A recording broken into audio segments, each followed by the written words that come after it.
Les comentaba ahorita a la audiencia que esta es una serie de conversatorios que vamos a tener durante estas semanas y este es el primero. La propuesta es que sea hablar de la historia del punk concretamente en México, pero si nos podemos ir hacerlo, aterrizarlo más directamente en la Ciudad de México, les comentaba, con un personaje como tú, que estuviste desde la década de fines igual de los 70 e inicios de los 80. Les comento, Pablo Gaitán Santiago es licenciado en Sociología, maestro en estudios urbanos y doctor en ciencias sociales. Todos estos grados académicos los realizó en la UAM, la licenciatura en la UAM Xochimilco, la maestría en la UAM Azcapotzalco y el doctorado nuevamente en la UAM Xochimilco. Él es creativista, también es ensayista. Él coordina la página de Culturas Metropolitanas con Guadalupe Ochoa, que es su pareja, y ha realizado una serie de actividades muy importantes, entre ellas realizar varios libros. Entre ellos es Desmadernos, crónica de algunas culturas contraculturales, ¿es correcto, Pablo? ¿Cómo? ¿Qué pasó? La crónica Desmadernos. Crónica suburpunk de algunos movimientos culturales en la submetrópoli de Feña. Esto es Es un libro. editado por la UAM. También ha realizado el libro Apagier Social en la Ciudad de la Esperanza Cero, editorial Interneta. Por la UAM Xochimilco editó un libro teórico muy interesante también que se llama Guerra Mediática Prolongada. Es una edición que salió clandestinamente de la UAM Xochimilco. También, y su último libro que realizó, que se llama se llama Anarquía Suburpunk, Confluencias Rebeldes en la Metrópoli, desde la década del 77 hasta 2017, editado por la Casa del Hijo del Aguizote. También ha realizado algunas colaboraciones, por ejemplo, en la revista Obra Negra. Aquí está. Esta es la primera edición y la segunda edición también.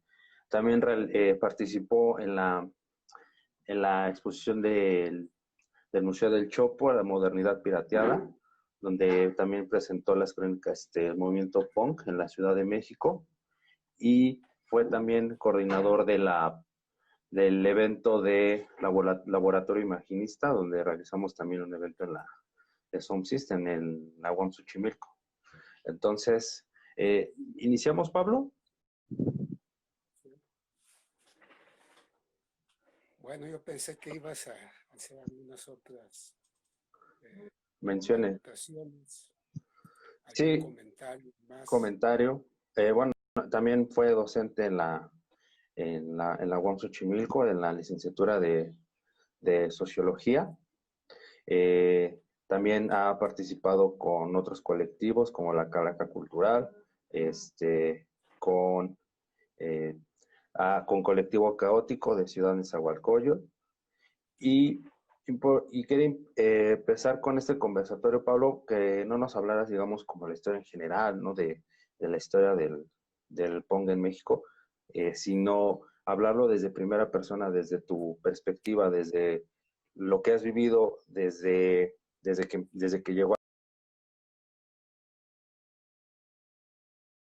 Y empezar con esto y también salir de esa narrativa oficial que tienen que le dan como cierto folclore, como algo muy exótico al punk, ¿no?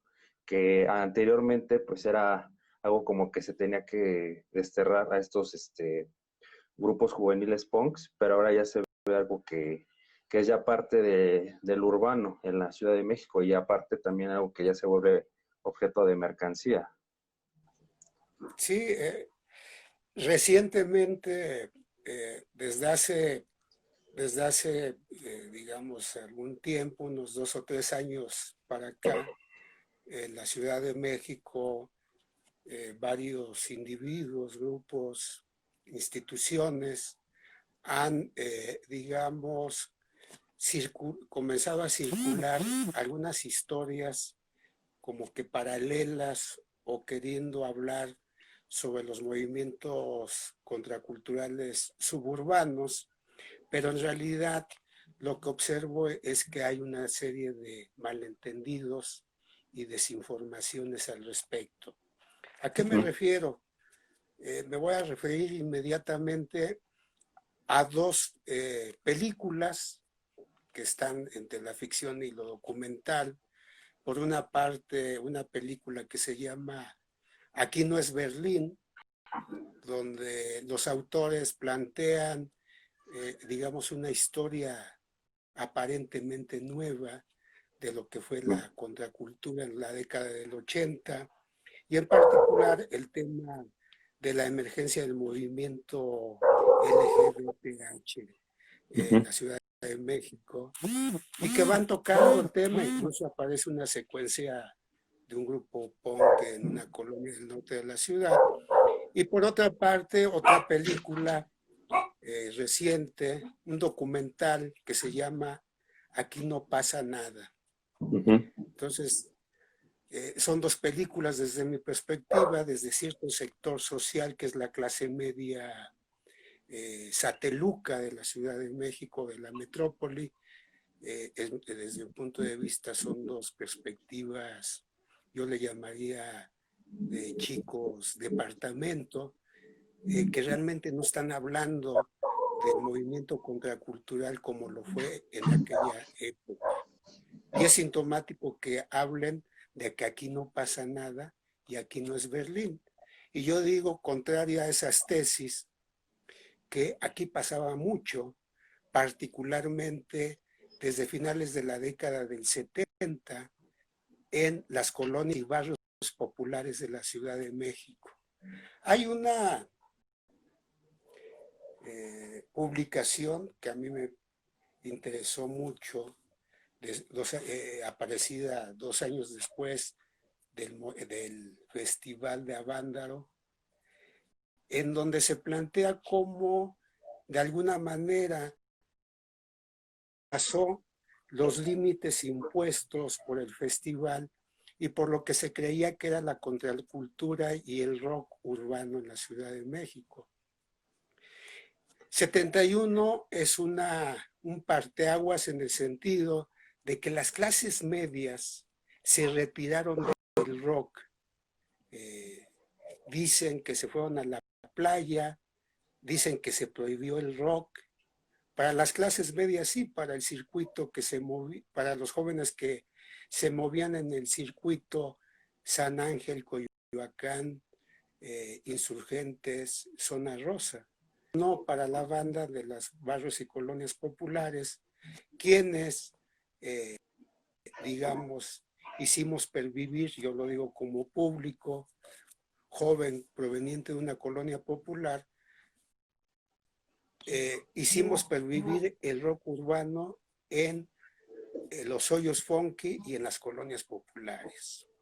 En ese contexto, en el contexto también de la guerra sucia política contra la guerrilla en la década del 70, en el contexto de la mal llamada apertura democrática del gobierno de Luis Echeverría, del Partido Único, y en el contexto de la desaparición y autodisolución del Partido Comunista, pero también mexicano, pero también en el momento de la emergencia de las primeras grandes experiencias de los primeros colectivos y revistas anarquistas a mediados de la década del 70, aparecen los primeros, digamos, las primeras luces del punk suburbano en la Ciudad de México.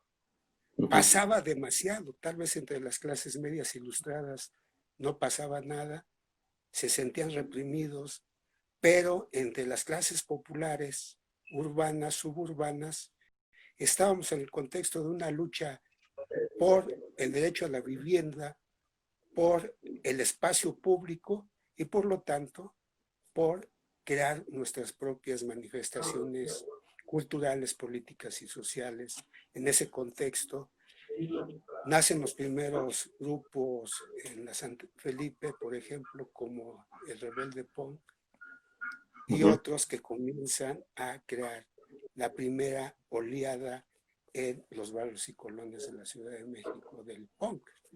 A finales de los 70s y principios de los 80s aparecerán los primeros colectivos punks y los primeros colectivos anarquistas en las colonias y barrios de la Ciudad de México, como en Santa Fe, en Nesa, en Tlalnepantla, en Ecatepec, en Santo Domingo, en los Pedregales del Coyoacán. Entonces comienzan a aparecer y comienza una primera fase, digamos, del punk suburbano, o como yo le llamo, el suburb punk en la Ciudad de México. Entonces ese es un primer saque, digamos, de lo que yo viví y comencé a percibir y a experimentar a principios de los 80s contra estas tesis que ahora hablan de que aquí no pasaba nada y que ahora nos quieren plantear que el primer grupo punk era un grupo de pop. Bueno, y eso lo puedo pensar en un país en donde los éxitos del rock nacional son cumbias. Entonces, pues claro que va a haber una nueva fundación oficial del punk a partir de un grupo que era totopo y era pop. Entonces, es congruente esa historia oficial, pero no la historia de aquellos que vivimos y hemos escrito la historia desde las colonias y barrios populares de la Ciudad de México, del punk. Ahí está la verdadera raspa y la verdadera posibilidad de lo que fue, lo que es y lo que podría ser el punk suburbano. Ok. No sé si a partir de esto ya tengas otro comentario o los que nos están Observando. viendo, escuchando, pues tengan también alguna pregunta o comentario, ¿no? Y también abundando, hay que, digamos, desde mi punto de vista, yo digo que hay hoy día muchas versiones de la historia que todavía no se conocen. Versiones de la historia que van desde lo individual a lo colectivo y versiones de la historia que pueden ir desde la historia anarcopunk, que es una línea de pensamiento y de activismo. También está la versión de los punks creativos, que es otra versión y otra perspectiva. El punk del arte de vanguardia en la década de los 80s y principios de los 90. También está la visión desde el anarquismo del punk en la Ciudad de México, y está también el punk ñero, el punk que es más un punk de chavo banda, de las pandillas de los 80s, de los barrios más aguerridos, pero que desde mi punto de vista eran más chavos banda que punk, pero más auténticos, pero no había una perspectiva más allá de la pandilla, ¿no? Entonces el punk se trata de despegar de toda la onda de la violencia barrial y del gueto barrial a partir de convertirse en un movimiento de colectivos y de bandas de ruido de punk que se desplazaban media semana por los distintos rumbos de la ciudad. El punk era suburbano y nómada. Cotidianamente el punk se andaba desplazando de un barrio a otro, toda la ciudad. No era nada totopo. El punk totopo de clase media que ahora nos quieren mitificar, pues no tiene nada que ver con el punk de barrio, y una de las grandes autenticidades era ese nomadismo suburbano. Pero no solamente eso, sino esa capacidad de crear y recrear el pensamiento a través del verbo hablado, diría Parménides García Saldaña, el lenguaje punk como escudo y puñal frente al poder y frente a todo tipo de ideologías que querían encasillar. Con el puñal del lenguaje siempre estuvieron desgarrando el lenguaje oficial e institucional y de la izquierda tradicional. Ok, entonces, Pablo, nos preguntan, ¿existen entonces varias escenas del punk? O quizás se pueda hablar de una disputa por quién era más punk. La otra va más igual en esa sintonía, que por qué comentas esa segmentación, yo diría como diversificación de propuestas a partir de la propuesta filosófica de hazlo tú mismo y la creación. Entonces, si podemos comentar esta parte de si existe una disputa y de qué deriva también esta diversificación del punk. Bueno, el principio propio del punk es se da a partir del asumirse como un individuo que se niega a diluirse en la masa consumista por una parte y que se niega a ser un hombre homogéneo y producido en serie culturalmente o a través de las instituciones de la educación y del trabajo. Entonces, desde ese momento, cuando uno se asume como punk, se asume desde su individualidad para diferenciarse de la masa. Entonces, desde ese punto de vista y ese punto de partida, al alimentarse ese individuo que se asume como punk de filosofías como el cinismo griego o de las vanguardias estéticas del siglo XIX y siglo XX, pero también de ideologías y propuestas como la del anarquismo y todo tipo de anarquismo, entonces se va asumiendo cada quien, unos desde el punto de vista político ideológico, y entonces se asumen como anarquistas rebeldes, como anarquistas que quieren destruir el Estado y el capital a través de la violencia, a través de la destrucción, desde la perspectiva, por ejemplo, bakuninista, o las nuevas formas como el insurreccionalismo y el informalismo. Esa es una perspectiva que unos lo asumen, otros se enganchan más con la literatura o con el arte en general, y entonces retoman la perspectiva de la Bauhaus, la perspectiva del surrealismo, y lo combinan con precisamente la estética y el ruido punk, y a nivel internacional o local, y se vuelven artistas plásticos, fotógrafos, otros se vuelven muralistas. Entonces, cada quien tiene esa libertad desde el punk de asumirse y conectarlo con el arte, con la creación, con la política y con la ideología. Y para mí es respetable cualquier perspectiva.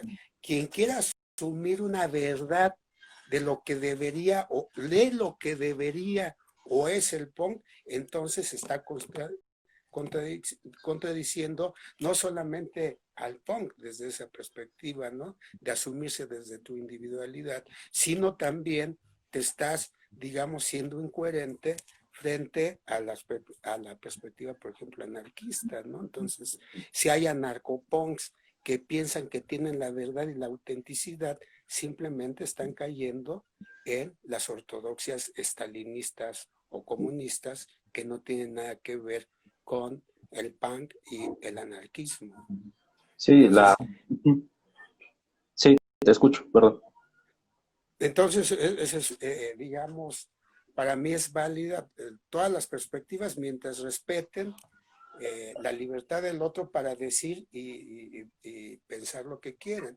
Lo que sí no se valdría es convertirse en nazi moreno, en nazi moreno o moreno nazi, con una vestimenta o una actitud punk de racismo, intolerancia, ataque violento, etcétera, etcétera, y antiintelectualismo, ¿no?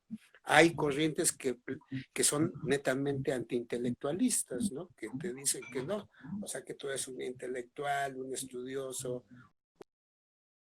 es académico y no tienes nada que ver con lo que es el movimiento, ¿no? O lo que algunos piensan que es el movimiento. Sí, no, la cuestión del sectarismo y también no vincularlo, digamos, a exclusivamente alguna ideología o abrazar algún movimiento político. Nos menciona Saúl Soria, eh, desde, ¿qué es el punk desde la mirada sociológica? Bueno, Sociológica yo más bien plantearía social. Ujú. Sociológica es más desde una perspectiva como una pregunta teórica, epistemológica de la disciplina, pero pienso que en estos momentos hay que superar esos anclajes, digamos, epistemológicos y plantear desde una perspectiva social, el punk sería asumir aquella necesidad de encontrar nuevas formas de estar y reproducirse y crecer en el mundo capitalista. Estamos en el vientre de la ballena capitalista, heterototalitaria, como yo la defino. Vivimos un capitalismo heterototalitario, estamos en el vientre de la ballena y entonces un punk tiene que encontrar vías de romper las paredes de ese vientre que te oprime, y entonces ese vientre que te oprime y que la socialidad y la socialización punk puede contribuir a crear nuevas energías de liberación social por parte de todos aquellos que son oprimidos o que son reprimidos por todas las ideologías que buscan el poder o que están administrando el Estado aquí y en China, aquí y en Estados Unidos, aquí y en Latinoamérica, aquí y en las fantasías que muchos se crean en sus cabezas para pensar que el mundo está cambiando a través de declaraciones. Es asumirse que cotidianamente estás luchando contra la autoridad, cotidianamente estás tratando de crear otras formas de existencia y vida en el mundo. Entonces, esa sería un poco la idea de pensar desde lo social. O sea, el punk puede ser, y lo ha sido de alguna manera, aunque de manera molecular, un movimiento social que atenta contra el orden establecido. O pensar, por ejemplo, el punk como una filosofía social también, ¿no? De hecho, es una filosofía social. Hay quien ya lo ha asumido desde hace mucho tiempo y hay filósofos que han sido punk sin saberlo, ¿no? Por ejemplo, uno de mis referentes teóricos y que en algún momento lo conocí cuando vino en México, el filósofo franco-griego Cornelius Castoriadis, él era autonomista, tenía un trabajo sobre la reflexión de la autonomía y la autopoiesis, y él de alguna manera era punk. Y muchos que fuimos o que tratamos de construir otras alternativas, pues nos identificamos con él sin que él necesariamente dijera que era punk o era anarquista. De hecho, en una de las pláticas que nos dio allá por el 81, cuando vino a la Escuela Nacional de Antropología e Historia, él planteaba que ya tenía reuniones de carácter político y de reflexión con colectivos punks y ecologistas y feministas a principios de la década de los 80 en París. Entonces, hay una serie de fuentes ideológicas, de experiencias de movimientos sociales, culturales, políticos, que funcionan como fuentes del punk. O sea, el punk no se reduce a las referencias de los melómanos. Yo pienso que hay muchos melómanos, es decir, aficionados a la música punk, porque les parece divertido, reventado, cool, y las distintas transformaciones del punk, pero el punk no se reduce a las bandas de ruido punk, que está bien, o sea, a todos nos gusta, ¿no? Pero el punk no se reduce al ruido. El punk es mucho más amplio que el ruido y puede llegar a construirse como una filosofía social que al menos en lo personal me interesa desarrollar en este trayecto de mi inicial vejez. Y otro punto importante, por ejemplo, hay uno de los capítulos de Anarquía Suburpunk que hablas de cultura punk, donde haces alusión directamente a Cornelos Castoriadis, que es una línea de interpretación de interpretación de las culturas biológicamente juveniles, independientemente de, como tú mencionas, que hay juvenólogos o que tratan de encontrar el hilo negro de qué es ser joven, que determinan su acción en lo social, ¿no?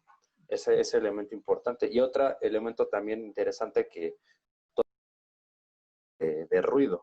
Si nos puedes, por ejemplo, explicar más estos dos puntos, lo de el punk a través de esta cuestión de Cornelos Castoriadis, la del sistema de significaciones y la conceptualización, por ejemplo, del punk como ruido. Pues las primeras generaciones del punk, al menos en la Ciudad de México, revolucionaron ciertos comportamientos y ciertas formas de ver al mundo y estar en el mundo, los mitos incluso. Una primera gran transformación a la que contribuyó el movimiento fue la noción de colectivo. La noción de colectivo que en la teoría Cornelius Castoriadis lo llamaría que es una significación imaginaria, es esa forma dada, autónoma, libertaria que se dan quienes se identifican como punk, para anteponer esa forma de autoorganización frente a la célula partidista de izquierda. En mi generación, nosotros ya no queríamos ser militantes estilo franciscanos, estilo estalinistas, con nuestra catecismo o nuestro libro rojo maoísta, ¿no? De estar allí en la escuelita ortodoxa de la ideología, era mucha disciplina y a muchos nos daba la hueva estar en una célula partidista del Partido Comunista o anexas. Menos queríamos estar en un partido oficial. Tampoco nos interesaba, aunque estábamos muchos ahí en la escuela, pero tampoco, ¿no? Entonces, frente a eso y frente al estigma de Chavo Banda, porque surge a principios de los 80 la noción de Chavo Banda, que es una noción construida por los medios de comunicación para estigmatizar a los jóvenes que vivíamos en las colonias y barrios populares de la ciudad. Entonces se antepuso la noción y la práctica del colectivo. Esa fue una primera gran transformación. Los primeros que hablaron de la noción de la imagen, de la figura de colectivo, fueron los colectivos punks, y hoy día ya está totalmente institucionalizado. Las instituciones de cultura, las instituciones sociales, la academia, y hay hasta creo que doctorados en colectividades, ¿no? Entonces, la noción de colectivo ya se institucionalizó, pero en su momento, en los 80, fue una gran transformación en términos semióticos o semánticos y en términos de práctica. Entonces, eso fue una ruptura. El punk decía, cuando sacaban un reportaje en los medios oficiales y les preguntaban a los punks, oigan, ustedes son chavos banda, pandilleros, no, precisamente construimos la noción o decimos que somos colectivos porque no queremos que se nos diga que somos pandilleros ni chavos banda. Esa fue una primera gran transformación en las prácticas y en la cultura, y simbólico también. Y por otro lado, las formas de baile, o sea, se retoma el slam, y el slam irrumpe como el slam con toda su escenografía y parafernalia corporal, individual y colectiva para mostrarse en el espacio público y en la pista y en donde fuera frente a los bailes de pareja o los bailes de moda, los bailes de las discotecas. O sea, es una separación de una forma tribal, colectiva, de irrumpir a través del cuerpo colectivo. Entonces, esa es otra gran transformación. 3, la autogestión de los medios de comunicación. O sea, hasta ese momento, de manera masiva, en las zonas suburbanas, aparece el fanzine como una forma escrita de comunicación auténtica, hecha bajo la filosofía de Laszlo tú mismo, pero retomando las grandes herencias políticas mexicanas como la de los hermanos Flores Magón, para hacer sus propias publicaciones. Entonces estoy hablando de 3 grandes formas de ruptura, y esas 3 grandes formas de ruptura hoy están presentes en el conjunto de la sociedad y en el conjunto de los distintos actores, grupos, chavos, organizados o no, en las ciudades. Todos, está de moda hacer fanzines, está de moda hacer slam y anexas, está de moda ser colectivo. Entonces, todas esas son las rupturas que se crearon a principios de la década del 80, se fueron transformando, se fueron filtrando hasta crear nuevas formas en donde ya el lenguaje está permeado por la sociedad, las formas de bailar o de danzar, mejor dicho, ritual, un ritual que ahorita, por cierto, estos rituales están quedando fuera de la nueva sociedad que emerge en el nuevo totalitarismo, capitalismo en el que vivimos.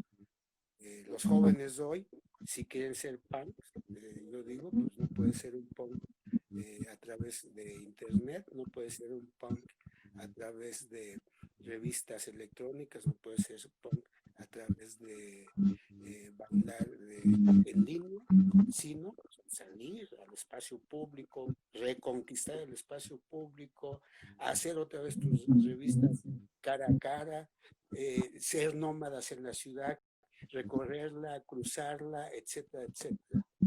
Para aquellos que hoy día tienen nostalgia de lo no vivido, hoy veo mucha nostalgia de lo no vivido, y el punk precisamente estaba contra la nostalgia y creó su propia experiencia y esas rupturas que te estoy o que les estoy comentando. Pablo, le comentaba que Instagram nada más te da 1 hora para dar una transmisión, por eso se detuvo. Entonces, pero ya con nos vino como anillo al dedo, otra vez está regresando la gente. Bueno, entonces, me había quedado que iba a citar a un maldito aquí en México, pero de pronto, ¿sí me escuchas? Sí, te escucho, dale. Entonces, pero de pronto, entonces me encuentro en el camino una frase que me gustó bastante para muchos, el inefable poeta, premio Nobel Octavio Paz, cuando decía que todos aquellos que han querido introducir teórica o prácticamente la modernidad en nuestro país hacían un ejercicio ready-made, es decir, importan las teorías de la modernidad, pero de manera descontextualizada.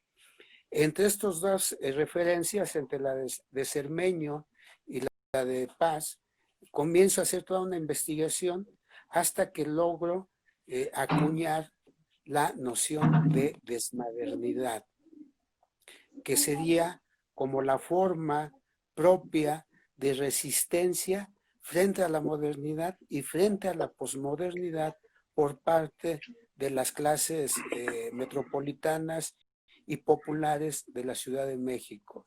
Eso es un poco la idea, y el punk sería en ese sentido, desarrolla esa capacidad del desmodernizado para resistir, oponerse y frente a la modernidad y frente a las ideologías emanadas de la posmodernidad. Entonces esta forma de reciclar la ropa, por ejemplo, se pepenaba en los basureros, pues es una forma de la desmodernidad, es el reciclamiento y la pepena para crear una originalidad a partir de los vertederos. No es una exaltación, sino es una capacidad, ¿no?, de retomar las rebabas que te deja la modernidad para darle un nuevo sentido y un nuevo significado, de tal manera que la propia industria cultural retoma esas formas para venderlas ahora. Ahora están de moda desde hace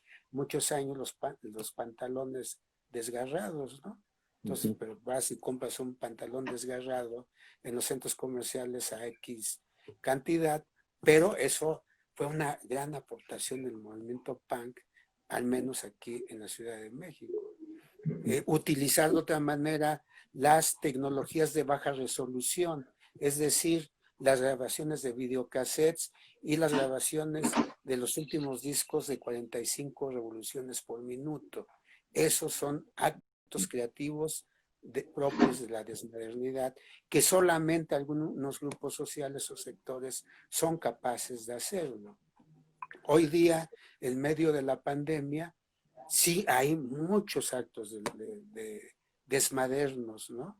Por Desde ejemplo, aquellos, desde aquellos que te dejan, que dicen, no, o sea, yo confronto al virus sin nada, ¿no? O sea, es un acto desmadernos, un acto suicida desde el punto de vista tecnológico, científico, pero que al mismo tiempo habla de que inconscientemente saben que es un acto del, ¿cómo le llaman? Del contagio de la manada, ¿no?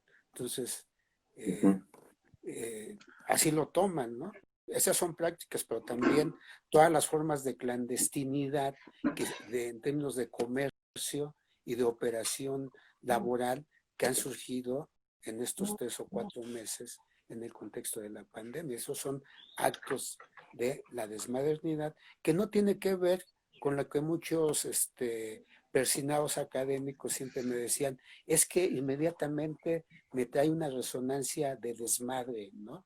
Sí, pues es un desmadre epistemológico, pero tiene un sentido porque también hay una resistencia epistemológica a la colonización de ujú. conceptos provenientes de los centros metropolitanos de dominación epistemológica también. Es un acto, como diría Boaventura de Sousa, un acto de justicia cognitiva, la noción de desmodernidad. Ujú. Y bueno, tú has puesto en práctica la desmodernidad y el ejemplo más palpable es tu documental, el de la década podrida. Y nos puedes comentar cómo se desarrolló, cuál era la intencionalidad en su momento de desarrollar un documental sobre los punks en la periferia. ¿Quién lo narra? Porque es un personaje muy interesante desde dentro de la escena punk que nadie conoce y posiblemente en un futuro no muy cercano hasta en Netflix le hagan su historia a Litty, ¿no? De como personaje punk que muy pocos saben de él. Bueno, en primer lugar, no había ninguna intención cuando iniciamos las grabaciones, las videograbaciones con una cámara Video 8 de aquel tiempo, entre Guadalupe y yo, porque sacaba la cámara de mi centro laboral, que era el Departamento de Recursos Audiovisuales de la UAM Iztapalapa a Hurtadillas, cada fin de semana, 3 o 4 días.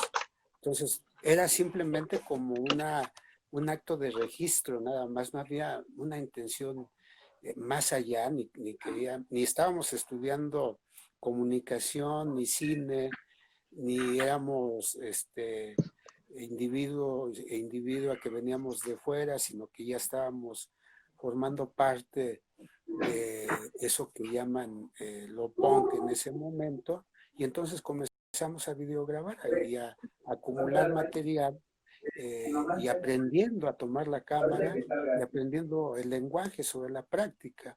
Después de 4 o 5 años de esa experiencia de registro, de documentación desde el interior, entonces en algún momento vimos que habría necesidad de hacer un documental.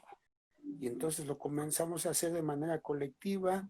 Eh, Chucho Pong, él propone primero un texto, ese texto lo empiezan a conocer otros como una especie de cadáver exquisito, lo comienzan a ver otros, a leerlos, le van poniendo modificaciones todo mundo de estilo, de palabras, hasta que llega a las manos de Iti, este icono punk de Ciudad Neza, baterista del colectivo Caótico, y cuando grabamos la voz, él volvió a improvisar y a darle a ponerle, digamos, palabras, textos, entonación, tono, y Ujú. por eso salió el, el, la parte ya de la edición y todo, y se produjo, y finalmente con la música de ese momento con los colectivos con los que teníamos contacto de ese momento, con las grabaciones que hicimos, con el texto colectivo, fue todo un proceso colectivo de varios años que se editó primero como Submetropolitanos, que es la pieza central de la década podrida, y que la presentamos en febrero del año de 1990 en el Museo de las Culturas Populares en la Ciudad de México.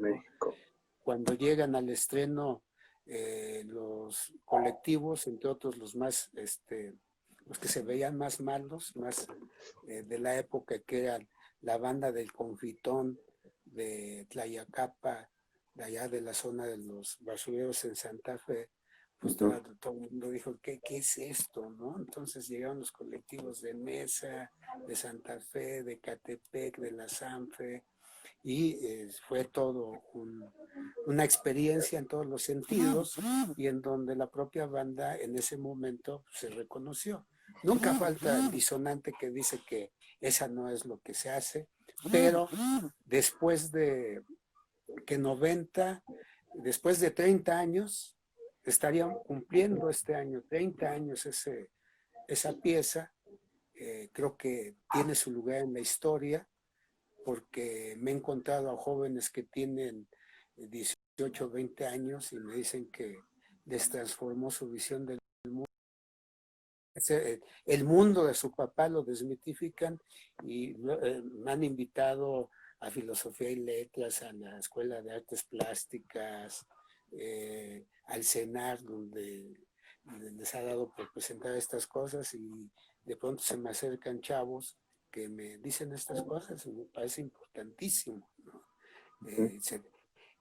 Y me he encontrado gente últimamente en Querétaro o en San Luis Potosí que pues llegan y hasta como si, no sé, me saca de onda, pero también eleva mi ego, de que se quiere tomar la foto, ¿no? Con uno de los autores de la década podrida, y me parece que eso es importante. Por otro lado, me gustaría anotar y aprovechar ahorita el momento de que, por ejemplo, hay proyectos como uno que están haciendo desde hace años. No conozco a los grupos, pero los he visto por internet. Un grupo que está haciendo un documental sobre Tutti Frutti de la Linda Vista, en donde en su teaser ponen todas las imágenes de la década podrida sin dar el crédito al documental. Y pareciera que es parte de su investigación o que son sus imágenes de archivo, lo cual me parece, en términos contraculturales, en el sentido, ¿no?, de que se le debe dar el reconocimiento a la fuente y a la referencia, ¿no? Y lo digo como documentalista. Entonces eso sí me parece una especie de gandallez y descontextualización de esas imágenes, porque esas imágenes no tienen nada que ver ni con el Tutti Frutti, ni con el 9, ni con Rocotitlán, ni con ninguno de esos espacios que ahora quieren hacer aparecer que estas cosas sucedían ahí, ¿no? Entonces es una especie de nada más de comunicación de algo que está sucediendo en relación a este trabajo, y pues varias generaciones lo tienen ya como referencia, ¿no? Sí, es interesante ver la década podrida y, por ejemplo, a tener la comparativa con otros documentales, por ejemplo, los de Sarah Minter, el de Sábado de Mierda, creo que es uno de ellos. Aquí nadie es inocente, creo que es alguno. Pero, por ejemplo, hay actores, sí, que pertenecen a esos barrios, pero hay un guión, pero se escucha muy, muy forzado, ¿no? Y en la década podrida es la crónica en paralelo con lo que vamos viendo dentro digamos, un día cotidiano, el contraste, la pobreza, la periferia.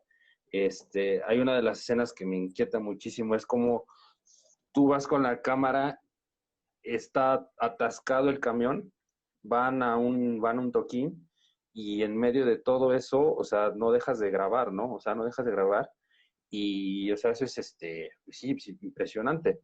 Y otro punto importante, por ejemplo, el que marcas, ¿no? Que se hace alusión al documental, pero en redes sociales lo he visto que aparecen fragmentos y dicen, no, esto en verdad fue el punk, o esto lo vivió mi papá, ¿no? Y hasta como cierto punto como a recogerse o ponerse una medallita de que, mira, yo estoy compartiendo esto, pero tú no sabías, tú no sabías de esta información.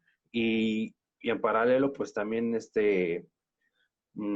como falta de reconocimiento a quién es el autor, ¿no? Por ejemplo, yo les digo, pues es que dice, ¿a poco era? Sí, sí, digo, sí, Pablo fue uno de los autores, ¿no? Y, por ejemplo, la forma en la que, por ejemplo, se turna el conflicto en las zonas donde se hacen los conciertos, ¿sabes? Es impresionante ese documental. Y otro punto importante es por ejemplo, ¿qué papel destaca Elite y también en ese documental y en general en la historia del movimiento punk? Bueno, primero yo creo que todas las piezas que se han hecho sobre el punk tienen un lugar.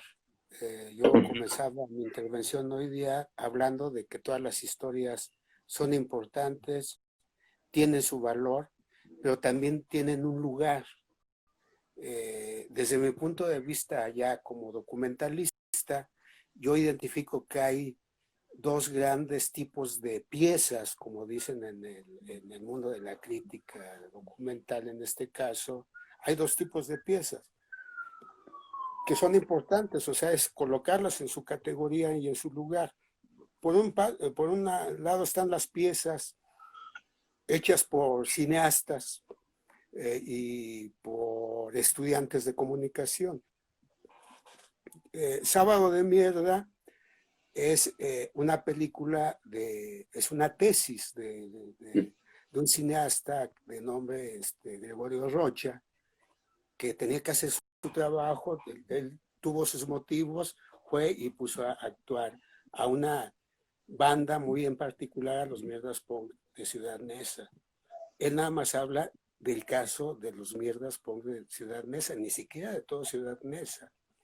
Y es un ejercicio muy bien hecho desde esa perspectiva por parte de Gregorio Rocha, pero es eso. Nadie es inocente de su esposa en ese momento, que es Sara Minter, y es también un ejercicio, una producción de su tesis, es su tesis también de la Escuela de Cine, pone a actuar también, aparte de la pandilla de los Mierdas Punks, pero nada más está hablando de un barrio en particular. Después vienen otro tipo de estudiantes de comunicación. Por ahí algún día me buscó un chavo que hizo un documental sobre, creo que se llama México Punk o algo así. Capital, ¿no? Punk. ¿Eh? Capital Punk, ¿no? Y ya, Capital Punk. Y también es una tesis. Entonces, así se han hecho muchos trabajos y creo que eso es una categoría. Hay otra categoría que es en donde nosotros estaríamos en esa perspectiva, que no éramos ni estudiantes de comunicación ni de cine, sino que bajo el precepto de háganlo. Entonces es punto de vista desde el propio colectivo y el propio movimiento. Esa es la diferencia, y no estoy diciendo si unos son mejores que otros. Los valores que puede tener desde mi perspectiva la década podrida o los subsiguientes documentales que hicimos es que uno lo hicimos desde dentro con los recursos que podíamos extraer de aquí y de allá, y era bajo hágalo usted mismo, desde adentro, digamos.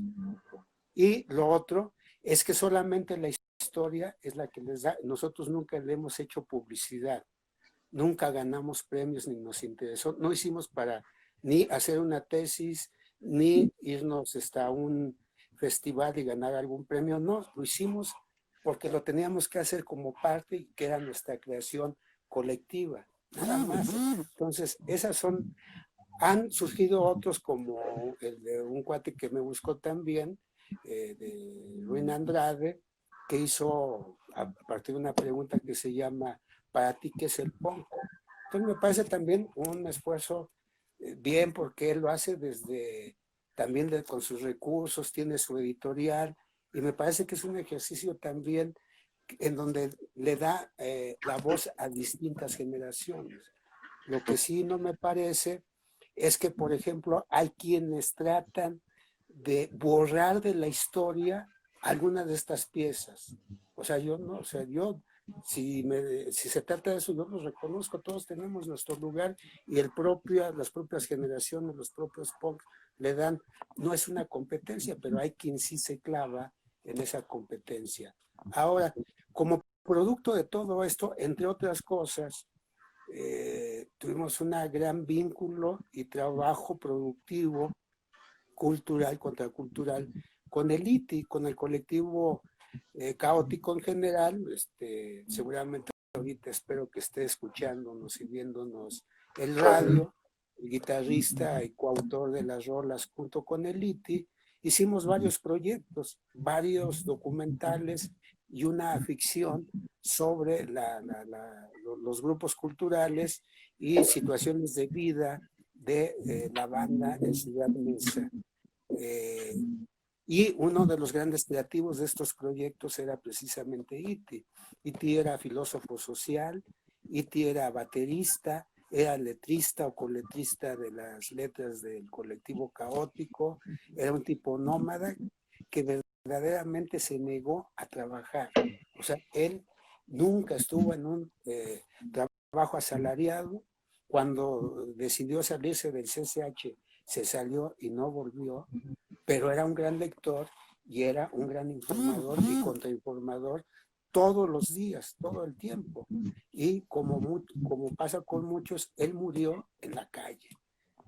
La última pieza que hicimos fue, ya después de que él muere, un documental sobre su vida creativa y como ícono del punk en Ciudad Neza, se llama Iti, el nómada del subsuelo, que es, yo creo que el documental sobre su propia existencia, en donde él también está ahí, no solamente como alguien que vivió coherentemente su mundo y su propuesta y ser punk, sino además su vida creativa como poeta, filósofo social y punk, ¿no?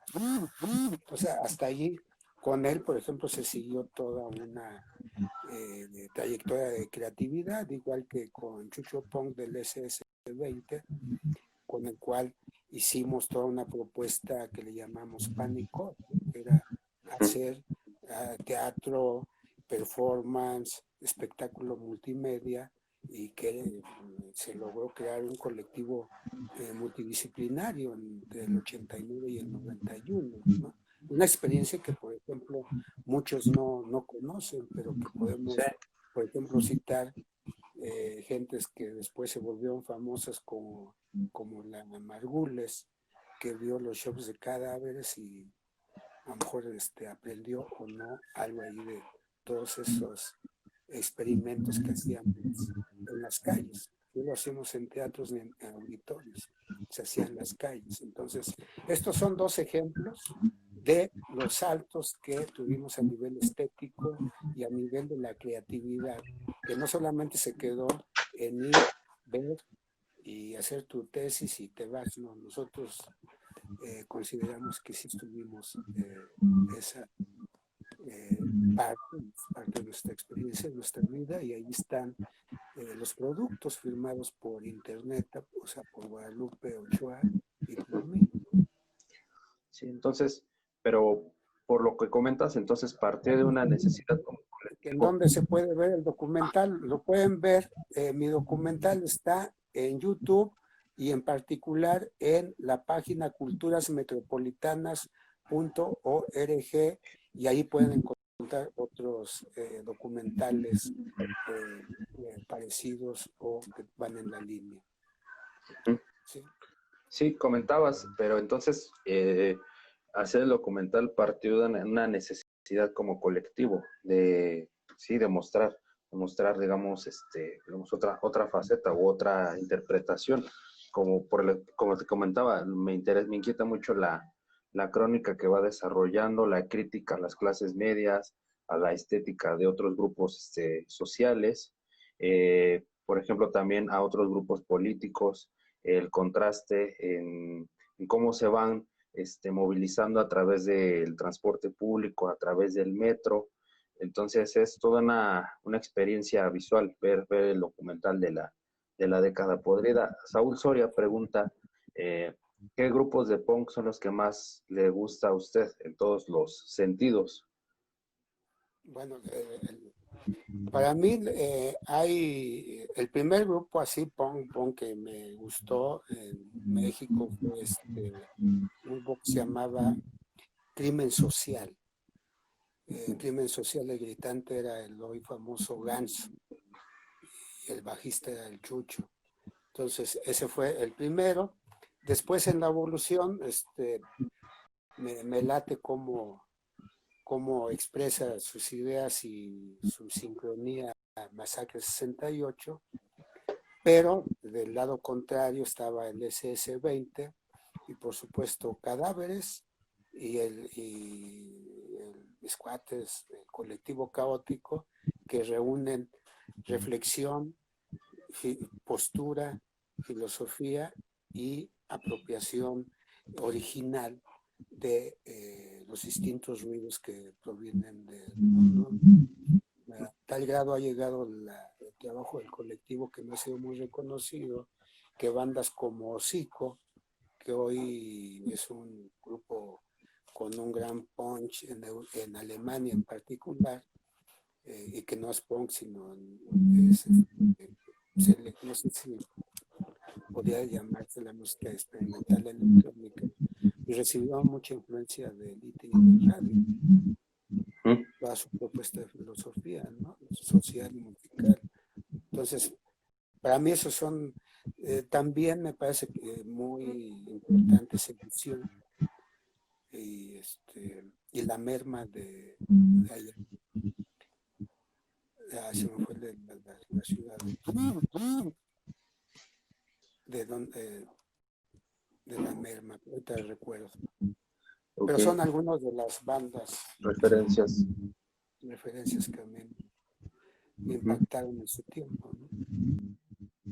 Y Kun Rebel pregunta si puedo hablar del Utah Bar y el punk. Este bar se ubicaba en la calle de Donceles, en el centro histórico.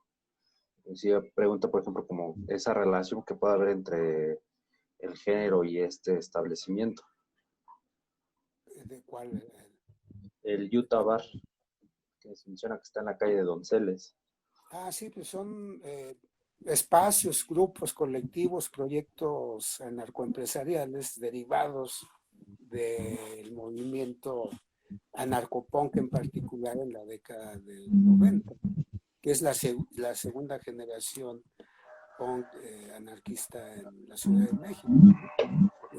El Utah junto con el Londres de la colonia Roma. Entonces, este tipo de proyectos son derivación de esa segunda oleada, pero en particular son anarcopunks, ¿no? Okay.